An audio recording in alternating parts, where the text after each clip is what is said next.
Masih sampai Indonesia Malam bersama saya Friska Clarissa. Wakil Presiden Gibran Rakabuming digugat secara perdata.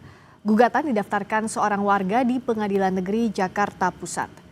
Dalam sistem informasi penelusuran perkara atau SIPP, terlihat perkara gugatan terhadap Wapres Gibran didaftarkan pada Jumat 29 Agustus lalu. Penggugatnya adalah warga bernama M. Subhan. Sementara pihak tergugatnya ada dua, Wapres Gibran Rakabuming dan KPU Republik Indonesia. Dalam klasifikasi perkara disebutkan tentang perbuatan melawan hukum. Rencananya sidang pertama digelar pada Senin 8 September mendatang.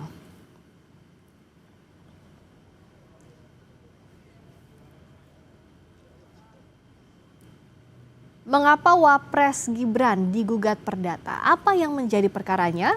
Kita bahas bersama penggugat Wapres Gibran di Pengadilan Negeri Jakarta Pusat, Subhan Palal, dan juga Wakil Ketua Umum Bara JP, David Pajung. Selamat malam Pak Subhan, juga malam, David. Mbak.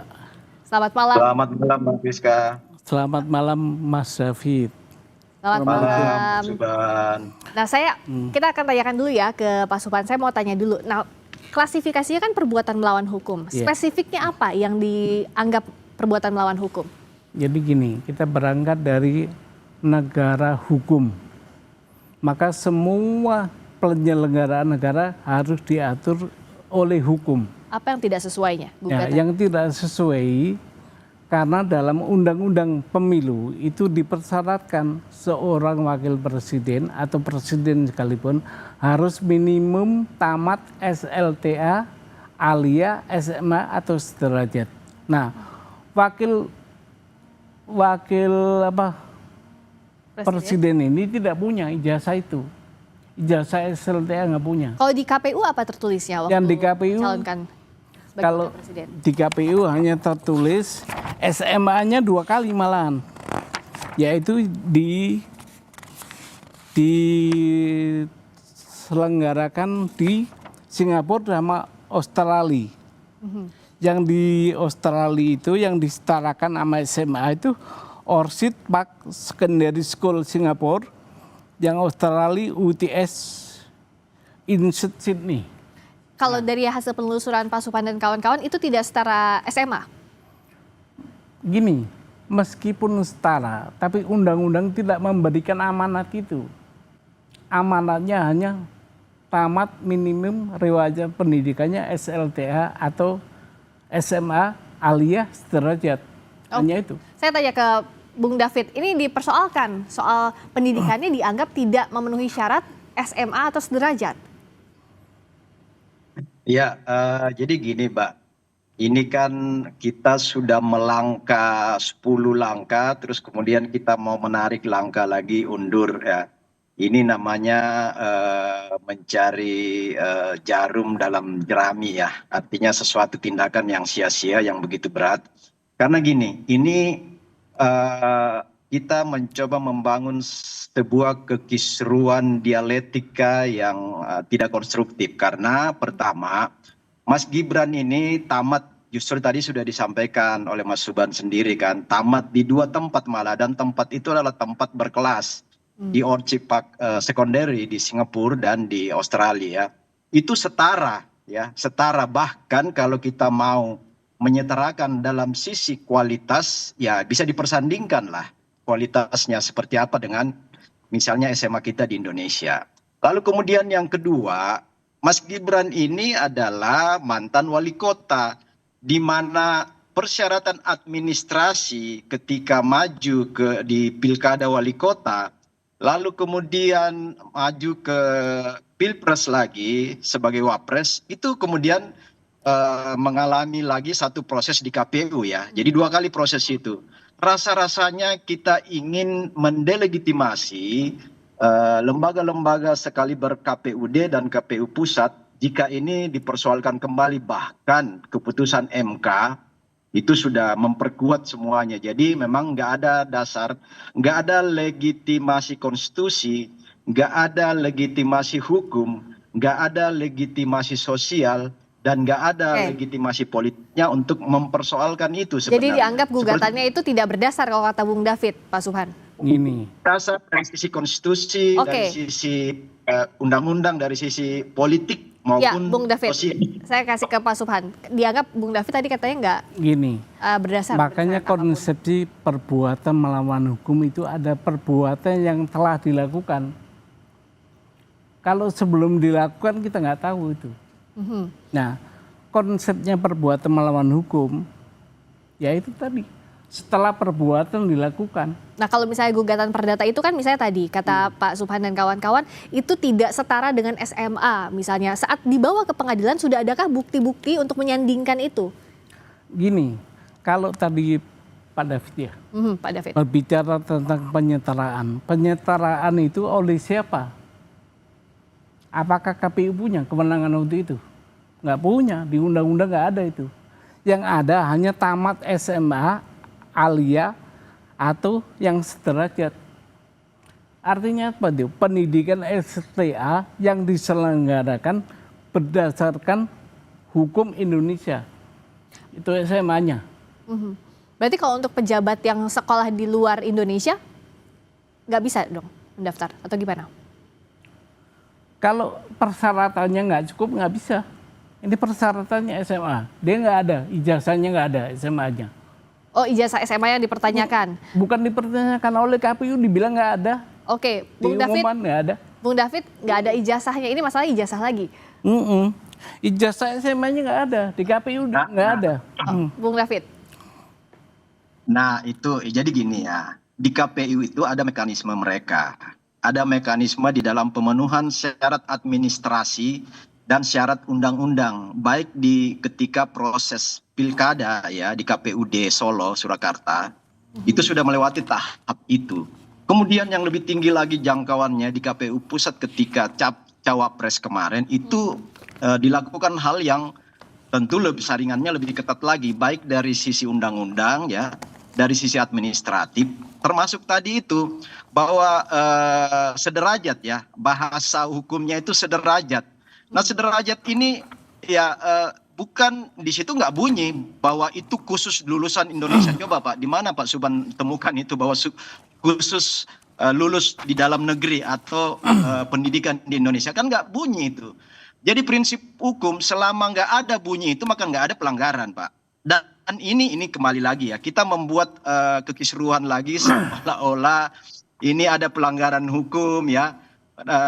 Kita mengabaikan mendelegitimasi tugas dan fungsi KPUD. Kemudian sekian puluh juta rakyat Indonesia, rakyat Solo yang sudah memilih Mas Gibran di Solo, rakyat Indonesia yang sudah memilih Prabowo Gibran di Indonesia itu dengan kemenangan 50% lebih ya, 56% itu kita mencoba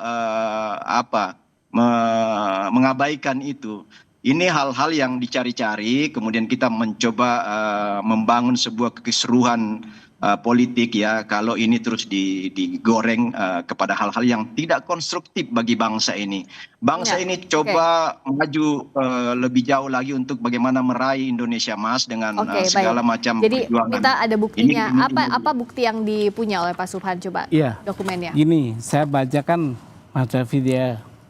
Bunyi monggo. Pasal Undang-Undang Nomor 7 Tahun 2017 tentang Pemilihan Umum, Pasal 169 huruf R, junto Pasal 13 Peraturan Pemilihan Komisi Pemilihan Umum Nomor 19 Tahun 2023 huruf R juga.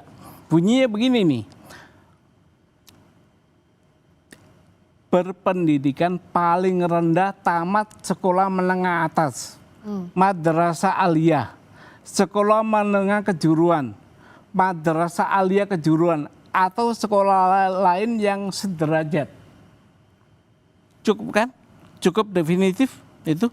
Kenapa? Sangat definitif. Iya, definitif. Sangat. Nah, dia si wakil presiden ini gak punya salah satu dari yang disebut ini. Sekolah lain yang sederajat, Bapak memahami makna sekolah lain yang sederajat itu gimana?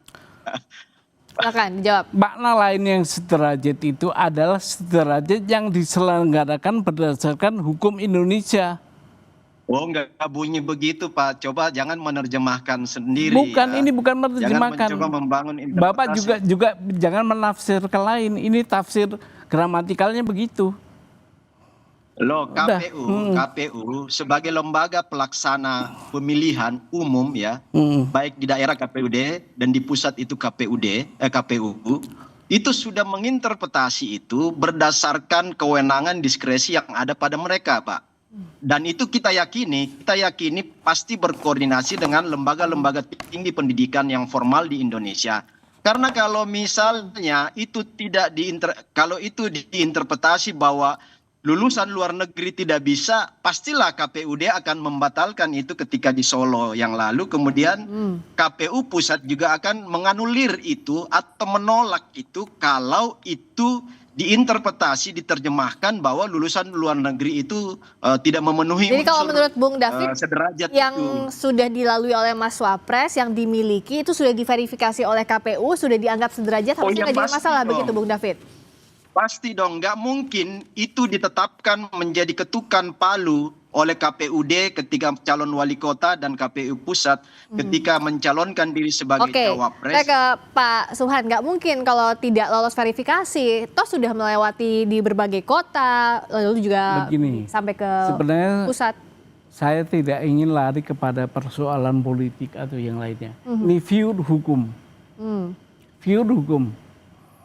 Oleh karena itu kami uji di pengadilan. Nah, nanti kita lihat saja. Apakah boleh KPU menafsirkan pendidikan SMA sederajat dengan pendidikan luar negeri? Kalau diperbolehkan, diatur di mana di wewenang itu KPU? Nah, kalau pejabat, ini pertanyaan awam pastikan dengan gugatan ini, kalau pejabat dia lulusan luar negeri, legalisasinya berdasarkan hukum ini kalau menurut tafsiran Anda seperti apa? Kalau pejabat lain kita belum tahu bagaimana persyaratan diatur oleh undang-undang. Kalau ini kebetulan diatur undang-undang secara limitatif. Limitatif harus menjalani pendidikannya di Indonesia? Iya, di Indonesia. Untuk SMA saja atau dengan? SMA, cukup sampai SMA aja. Oke. Iya. Nah, oke Pak Bung David, dianggap bahwa ya ini untuk SMA saja. Kalau tadi berdasarkan undang-undang, menurut tafsiran dari Pak Subhan, seperti itu, SMA-nya terbatas. Ya, itu kan tafsiran beliau, Pak Subhan, ya, dengan segala hormat ya. Itu tafsiran Pak Subhan. Karena gini, Pak, lembaga yang berwenang di dalam proses menerjemahkan administratif persyaratan calon itu KPU, ya. Nah, ini dasar hukum ya, dasar hukum dan dasar politik. Karena ketika itu tidak memenuhi kausal hukum undang-undang pemilu, pasti akan tercoret oleh KPU. Pasti itu, saya pastikan. Dan pasti akan dikomplain ketika itu kalau apa yang Pak Subhan sampaikan itu benar ya. Itu pasti akan dikomplain baik oleh masyarakat maupun lawan-lawan calon oleh Mas Gibran dan Pak Prabowo kalau di tingkat capres-cawapres kemarin. Ataukah lawannya di KPUD di Solo kemarin pasti akan diributin. Nah ini kan nggak ada problem di soal itu sampai pada selesai di Solo, sampai pada proses pengetukan palu kemenangan di KPU pusat ketika Pilpres itu diketukkan palu itu nggak ada problem sama sekali. Oke, selama ini dianggap kata Bung David nggak ada problem dari dulu sampai sekarang. Kenapa waktunya sekarang Pak Subhan? Jawabnya nanti usai jeda di Sapa Indonesia Malam. Kembali di Sapa Indonesia Malam, saya ke Pak Subhan. Yang di pertanyaan Bung David tadi, kan kemarin sudah lolos di KPU tingkat daerah sampai ke tingkat pusat, kok baru sekarang digugatnya? Nah, begini Bu, ini sebenarnya hukum administrasi domainnya. Itu berlaku prinsip begini, sesuatu kebijakan atau tindakan pemerintah dianggap benar sebelum dapat dibuktikan sebaliknya. Nah, saya ingin membuktikan sebaliknya itu. Itu prinsipnya. Ini mendaftarkannya, tapi kalau dianggap ini hukum administrasi, kenapa nggak ke PT UN? Nah, pertanyaan bagus tuh. Saya udah ke PT UN Bu, tapi kena dismisal. Oh, dismisal? Karena waktu. Perkaranya. Oke. Waktunya udah nggak cukup katanya. Jadi sekarang larinya ke perdata. Iya, ini buktinya di Penetapan dismissal ini ya. Iya, itu. Oke, karena bahwa dari segi waktu PT UN Jakarta tidak berwenang lagi memeriksa sengketa yang berkaitan dengan surat keputusan KPU tentang penetapan pasangan calon presiden dan wakil presiden RI. Makanya gugatan penggugat tidak diterima, begitu ya. Iya. Nah, makanya ini lari ke perdata. Ke perdata. Tapi dianggap apakah kalau dengan jalan perdata bisa masuk? Sementara ini perkaranya sebenarnya awalnya adalah HAN atau PT UN begitu. Bisa. Karena ada prinsip gini, residu semua pengadilan itu ada pengadilan umum. Kalau nggak bisa di pengadilan khusus, maka di pengadilan umum. Makanya diambilnya dari sisi perdata. Oke, Bung David, gitu. ini kenapa baru sekarang? Karena dianggap ini perkaranya administrasi negara atau tata usaha negara. Nggak bisa ke PT UN karena sudah dismisal. Kalau menurut Anda lewat jalur perdata ini bisa akan gol atau tidak? Ya, saya pikir itu bagian dari usaha Pak Subhan dan kawan-kawannya. Itu juga kita menghormati hal-hal yang bagian dari perjuangan dan usaha yang dilakukan Pak Subhan. Pada satu sisi kita ingin mengatakan bahwa ini bagian dari proses pendidikan politik dan pendidikan hukum bagi publik Indonesia, bagi masyarakat Indonesia. Ya, kita ambil hikmahnya aja. Tetapi dalam satu keyakinan prosedural hukum yang sudah ada, rasa-rasanya itu sangat tipis untuk perjuangan-perjuangan kawan-kawan Pak Subhan dan tim itu bisa sesuai dengan harapan. Tetapi setidaknya ini menjadi satu case hukum untuk di kemudian hari ini bisa ada langkah-langkah antisipatif ke depan. Tetapi yang saya mau katakan begini ya, legitimasi konstitusional, legitimasi hukum, legitimasi politik dan ujian akhirnya itu legitimasi sosial itu sudah diraih semua oleh pasangan Prabowo Gibran sebagai presiden dan wakil presiden Indonesia, dan itu resmi sah, gak ada hal-hal yang sedikit pun yang dari 4 sisi legitimasi tadi ya, konstitusional, undang-undang, administratif, hukum dan prosedural, kemudian sosial dan politiknya semua dapat. Nah, bagi saya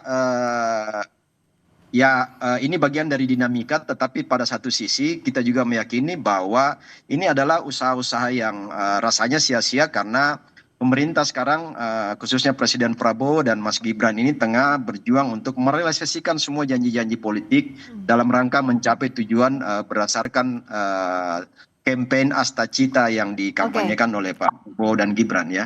Kalau jadi ini lebih fokus mereka ke sana. Nah, tapi kalau dari sisinya Pak Subhan, apa yakin nggak ada motif politik di balik ini? Gini, Mbak, saya ini bukan orang politik, ya. Saya ini maju sendirian nih, nggak ada yang sponsor atau nggak ada.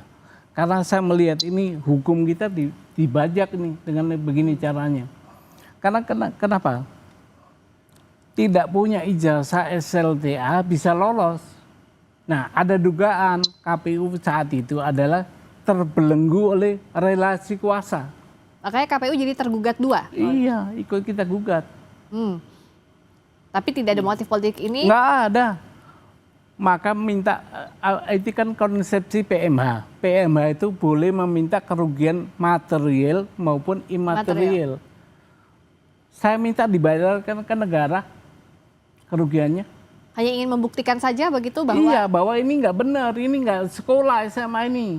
Orang ini, kenapa bisa jadi wakil presiden? Oke, Bung David, dianggapnya tidak ada motif politik sama sekali, hanya ingin menunjukkan bahwa tidak sesuai, tidak lolos administrasi. Ya, apapun itu ya, langkah-langkah ini kan sudah langkah politik. Bahwa menggunakan instrumen hukum itu kita hargai ya, kita sangat hargai Pak Subhan. Ini adalah langkah politik Pak Subhan dengan menggunakan hukum sebagai instrumen atau tools. Tetapi yang berikutnya adalah sebenarnya juga patut dipertanyakan, Pak Subhan ini legal standingnya apa gitu kan, legal standingnya. Kalau setiap person dari 270 juta masyarakat Indonesia bisa melakukan langkah-langkah seperti ini, maka kisruhlah Republik ini. Aparatur hukum kita akan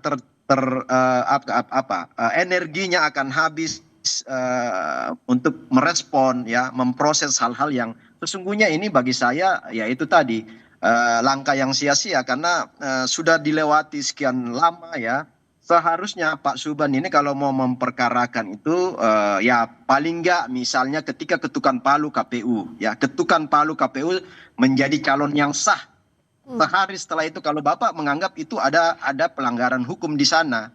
Karena yang diberikan diskresi, kewenangan oleh undang-undang untuk menginterpretasi dan menerjemahkan administrasi persyaratan untuk menjadi calon kepala daerah KPUD, calon presiden, wakil presiden itu KPU pusat, itu yang diberikan diskresi oleh undang-undang adalah KPU. Ya, jadi mereka sudah menunaikan diskresinya secara baik dan benar dan nggak ada problem ketika itu. Ya. Nah, ini yang bagi saya, kalau 270 juta rakyat Indonesia memainkan posisi sebagai Pak Subhan, mau jadi apa Republik ini? Mau dianggap jadi apa ini langkahnya Indonesia? Dianggap kata Bung David sia-sia, sudah lewat waktu dan ini harusnya disebutnya sebagai langkah politik kalau menurut Bung David. Gini, kembali lagi, apa kepentingan saya di politik? Nggak ada. Mau jadi apa, kita udah tua begini. Saya lebih sayang negara hukum saya diacak-acak dengan cara ini. Negara hukum itu amanat konstitusi. Ya. Nah, itu kan interpretasi Pak Subhan. Diacak-acak itu versi Pak Subhan kan. Versi satu jiwa dari 270 juta, sekian puluh juta mengatakan nggak ada itu diacak-acak. Nggak ada itu. Jadi kita jangan membangun sebuah opini yang ya justru ini opini yang mengacak-acak hukum yang dibangun oleh Pak Subhan, silakan dijawab. Orang pribadi kan. Gini, bahasa itu ada bahasa yang berkembang. Kami ingin pure hukum. Kita buktikan bahwa wakil presiden tidak memiliki ijazah SMA sederajat. Itu aja. Hanya itu. Ingin membuktikan dulu. Iya. Perkara nanti diterima atau tidak ya, urusan lain. Itu urusan lain. Karena kita yakin. Kita ini keyakinan. Fakta sudah membuktikan Pak. Fakta kita menang. Tapi keyakinan kita berbicara lain. Karena pengalaman ini ada kekuasaan di sini.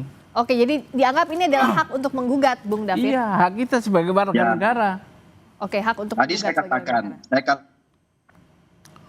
tadi itu hak pribadi ya. Hak pribadi setiap orang. Cuman kalau setiap hak pribadi seperti ini dilayanin oleh institusi hukum, maka akan rusak Republik ini. Kalau 270 juta orang mengambil langkah sama dengan Pak Subhan, kisruhlah Republik ini. Tadi saya mempertanyakan legal standing Pak Subhan itu sebagai person kan di situ. Nah, legitimasi politiknya terlalu kecil ya. Legal standing saya warga negara. Legal standingnya sudah cukup dianggap sebagai warga negara? Cukup banget warga negara. Ini untuk negara ini. Nanti sidang pertamanya adalah 8 September? Iya, 8. Sudah ada agendanya apa, membacakan gugatankah? Agendanya pembacaan gugatan. Jadi kita tunggu nanti 8 September pembacaan gugatan akan dibacakan di Pengadilan Negeri Jakarta Pusat, diterima atau tidaknya kita ikuti proses yang berjalan. Terima kasih Pak Subhan Palal, penggugat Wapres Gibran di Terima kasih Mas David, selamat malam. Bung David Pajuk, Wakil Ketua Umum Barajp. Selamat berjuang Pak Subhan ya. Iya, Baik, terima kasih, selamat malam.